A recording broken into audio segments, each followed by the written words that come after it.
మరి ఇప్పటికి నువ్వు మీ చిన్న పక్కన ఉంటావా? ఇప్పుడు మేము భూములు పంచిన వాళ్ళు లెక్కల మీదకి వస్తావా? మొన్న ముసలు చచ్చిపోయిన వాళ్ళు లెక్కలు చేసుకోవాలని నీ అవ్వెనక వాడి పీకుతాను నువ్వు. మరి ఆ లెక్కలు ఎవరు చేయాలనుకున్నావు? నువ్వు కొడుకువే కదా మేడం, చీకటితో లేచింది వెళ్తాను. మీకు సంబంధం లేదా? 2000 ఇచ్చినా 1000 ఇచ్చినా అంటాను. నీ అమ్మ పడ్డ కాంచి 1000 రూపాయలు ఇచ్చడానికి నీకు బాగా కట్టమైంది కొడుక. రేపు నీ అమ్మ ఎంత లేదన్నా 10 లక్షల ఆస్తి బాయిలు పడితే ఉన్నదాడ. ఆ 10 లక్షల ఆస్తి దాని సొమ్ము కాదా?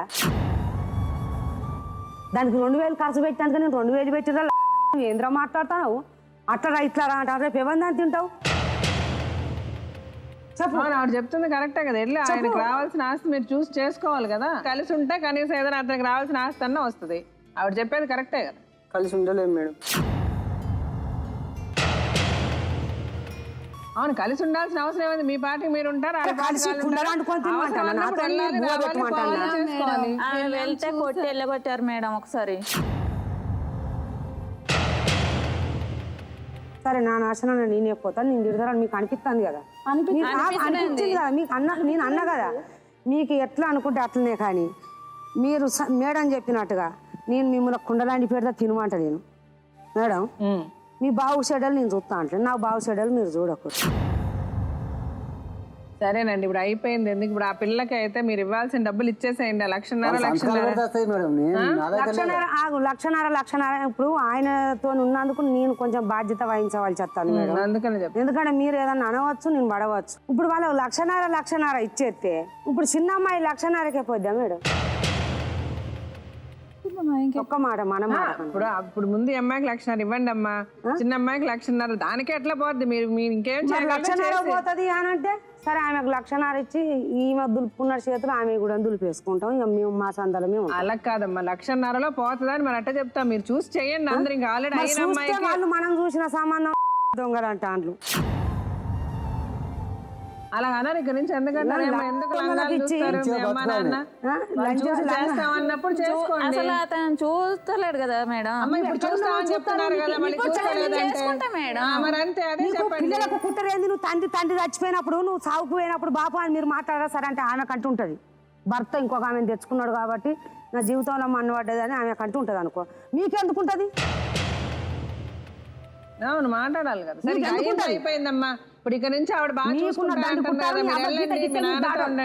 వాళ్ళు మీరు పిలిచినప్పుడు వస్తారు, మీరు చేసినప్పుడు చేస్తారు. ఆ పిల్లకి మంచిగా పెళ్లి చేయండి. ఇప్పుడు ఈ అమ్మాయికి పెద్ద అమ్మాయికి అరే చెప్తున్నా కదా, ఇప్పుడు వాళ్ళు ఒప్పుకుంటున్నారు కదా. అట్లా ఇక్కడ నుంచి వాళ్ళు అలాగే ఉంటారు. మీరు మంచిగా చేయండి అమ్మాయికి, పెద్ద అమ్మాయికి. ఇప్పుడు ఆ కట్నం అమ్మాయి డబ్బులు ఇవ్వాలి. ముందు సంతకాలు పెట్టి ఆ కేసు వాపస్ తీసుకొని ఆ డబ్బులు తీసుకోండి. ఆ తర్వాత ఆ చిన్న పిల్లల పెళ్లి వాళ్ళు చేస్తారు. వాళ్ళు చెప్పినట్టు మంచిగా సంబంధం చూస్తారు, పెళ్లి చేయించండి, చేసుకోండి. ఆ ఊర్లో ఏవో ఆస్తులు పంపకాలు జరిగేటప్పుడు మీకు చెప్తారు. మీరు వెళ్ళి దగ్గరుండి వాళ్ళతో పాటు ఫైట్ చేసి ఎంతవరకు తెచ్చుకోగలరో ఆస్తులు తెచ్చుకోండి. మీరు ఇప్పుడు మా రాసి ఇచ్చే దాంట్లో అది రాసేయండి. మీరు ఏదైతే అబ్బాయికి ఇప్పిస్తానంటున్నారో అది రాయండి. ఇప్పుడు మీ ఆస్తి అని ఉంది కదా, వీళ్ళు మంచిగా ఉన్నారనుకోండి, మీ తర్వాత నువ్వు మీ ఆయన పోయిన తర్వాత వాళ్ళకి ఏది ఇస్తారు ఇవ్వండి. ఉంటే ఏంది ఈ పద్ధతి ఏందని గట్టిగా అడగలేదు. అన్న తర్వాత నవ్వు ఇట్లా నా మీద చేసి గంతేలే గింతేలే అన్నాడు. నేను ఈయన వదిలేసిన మేడం. ఆ తర్వాత నీ పెళ్ళము 10 మంది చూస్తుంటే తిట్టింది. అది సంసారారా? అది సంసారం ఉన్నదా నన్ను అంటానికి? అయితే నీ పెళ్ళం నీకు కావాలని నేను పెళ్ళం సంసారాన్ని అని కుండకూరలు అన్నీ చెప్పించేసరికి సాయంత్రం మంచిగా దాగా వచ్చింది. ఇక నిద్రలో లేపి కొట్టింది మేడం. దాన్ని ఏడబడితే ఆడ తిడుతున్నావంట. నేను ఇష్టం ఉండి చేసుకున్నాను, నువ్వు నామకే వాస్తు ఉంటావని చేసుకున్నాను. నువ్వంటే నాకు ఇష్టం లేదు అన్నాడు. ఇష్టం లేదు అన్నాక నన్ను కొట్టిండు. కొడితే మామ వాళ్ళతో నేను అస్సలు ఉండను, నేనంటే ఇష్టం లేదు అన్నాడు. నేను ఆయన మొహం చూసుకుంటూ ఉండను, నేను ఇక్కడనే ఉంటాను. నువ్వు ఇష్టం లేదని మాట్లాడుతూ నన్ను మాటికి కొడుతుండే. ఏమేమి అంటుండు, నువ్వు వీళ్ళతో పోయినా వాళ్ళతో పడినావు వీళ్ళతో పడినావు అంటున్నామ్మా. నేను పోనని చెప్పిన. అంటే మా అమ్మ అన్నదిగా సర్లే మా మామ వాళ్ళతో రీసరించుకుంటే చిన్నపిల్ల కదా 4 రోజులు సర్దుకుంటారు, ఏం కత్తి 4 రోజులు ఉన్నది అంటే 3 నెలలు ఉన్నాయి మేడం. ఉన్న తర్వాత పంచాయతీ పెట్టారు. పంచాయతీ పెడితే నాకు అస్సలు వద్దు ఆ పెళ్ళం. వాళ్ళు ఎంత ఇచ్చారో అంతకు అంత ఇచ్చేస్తాగా నాకు అస్సలే వద్దన్నారు. అస్సలే వద్దంటే నువ్వేమైందమ్మా అని అంటే మా అమ్మ అన్నదిగా బిడ్డ వానికి రేపు ఏళ్ళకి పెళ్ళం వస్తుంది, నీ చిన్నతనంలో పెళ్లి చేసి నీకు ఇడిపించి ఇంకో పెళ్ళి చెప్తే 2 పెళ్ళి అంటారు బిడ్డ. ఏం కాదు, వాడే వంగుతాడు సంసారం చేయాలి కానీ అట్లా చేయొద్దు బిడ్డ అని మా అమ్మ నాకు బాగా చెప్పింది. చెప్పిన తర్వాత నాకు ఎన్ని ఏమైనా నా భర్త నాకే కావాలి, నేను విడాకులు చేసుకున్నాను నేను అన్నాను. మళ్ళీ ఏమన్నాడంటే మా చిన్న తాత ఒక ఆయన ఉన్నాడు, ఆయన పిలుచుకొని తాత దాన్ని 3 నెలలు పెట్టినా అది ఎవ్వని కాడ వండుకుంటున్నదా, నాకు నమ్మకం లేదన్నాడు మేడం. మళ్ళీ కొద్ది రోజులకు ఇట్లనే ఎండాకాలంలో ఉన్నది మేడం, అంటే పెంటకు కొద్దిగా అది ఉంటుంది కదా మేడం, అది తోలిచ్చింది మా అమ్మమ్మ. తోలిస్తే నేను పనికి పోయేదాన్ని మేడం. ఆ పనికి పోతే నువ్వే అమ్ముకున్నావు అని మా అత్త మా మామ ఫోన్ చేసి ఆయన పిలిపించి అది సంసారానికే వస్తలేదు, నీ ఇంట్లోకి వచ్చే అధికారం ఎక్కడిదిరా అని చెప్తే వచ్చేసి నన్ను మా కొత్తగా ఇల్లు కట్టినా మేడం, మా కొత్త ఇల్లు కడిగి ఏదో పని మీద వస్తే నన్ను అక్కడ దొరికించుకొని కొట్టి కాలువలు వేసిపోయింది మేడం. నాకు ఈ శ్వాస లేదు అసలు. అప్పుడు తగిలింది మేడం నడుములకు దెబ్బ. ఇప్పటికి నేను ఓడ్చుకోలేను, తట్టుకోలేను, ఇక కొద్దిసేపు కానీ కూర్చోలేను. అట్లా కొట్టేసిపోయింది మేడం.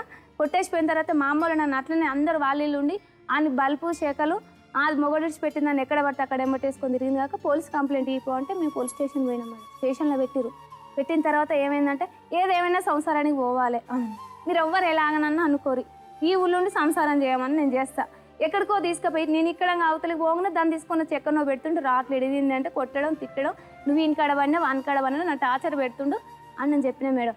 చెప్పిన తర్వాత ఇప్పుడు ఏం కాదులే ఏమన్నది అని మళ్ళీ అందవస్తు ఆమెను ఏమన్నా అయితే ఆమెను కొట్టినా తిట్టినా నా ప్రాణానికి ప్రాణం అని కాగితాలు రాసిచ్చి నన్ను తీసుకెళ్ళిపోయినాక 1 నెల మంచిగా ఉన్నాము. 2వ నెలకు మా బాబు కడుపులో పడ్డాడు. ఆ లోపు ఆమెను ఇక్కడ సెటిల్ చేసిండు. అప్పటికే ఇప్పుడు మా అమ్మ వాళ్ళ కాలేజీలకు ఫోన్ చేస్తే నేను చెప్తారు కదా మేడం ఆమె ఉన్నది ఊళ్ళో లేదనేది. మళ్ళీ అందులో ఒక డౌట్ ఏంటంటే ఆమె వచ్చింది అంటే రూమ్కి రాడు, పంచాదులు మంచిగా ఉండే నవ్వుకుంటూ ఉండే కొట్టుడు తిట్టుడు మాటలు గలీజ్ మాటలు చెప్పుకోరాని మాటలు అనేది.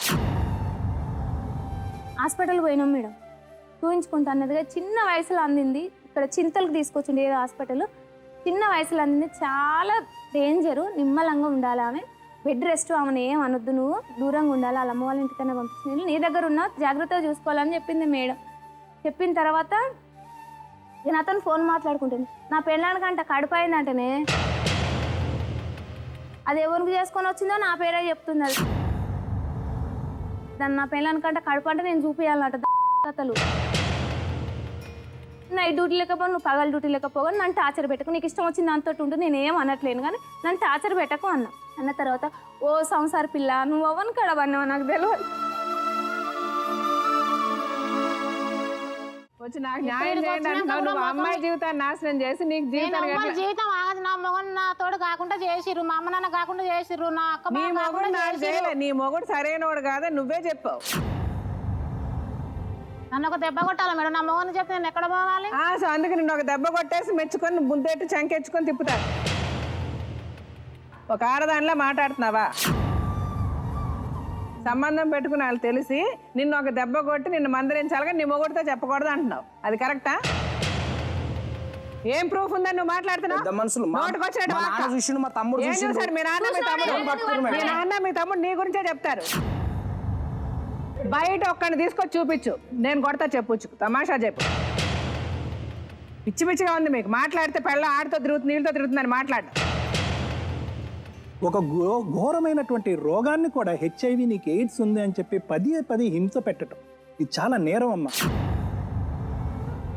అలాంటిది నువ్వు 10 మందితో తిరిగావు కాబట్టి నీకు ఎయిడ్స్ అనేటటువంటి వ్యాధి ఉంది అనేటటువంటి మాట అతను 10 శంకించడం అన్నది చాలా చాలా ఖండించేటటువంటి అంశం.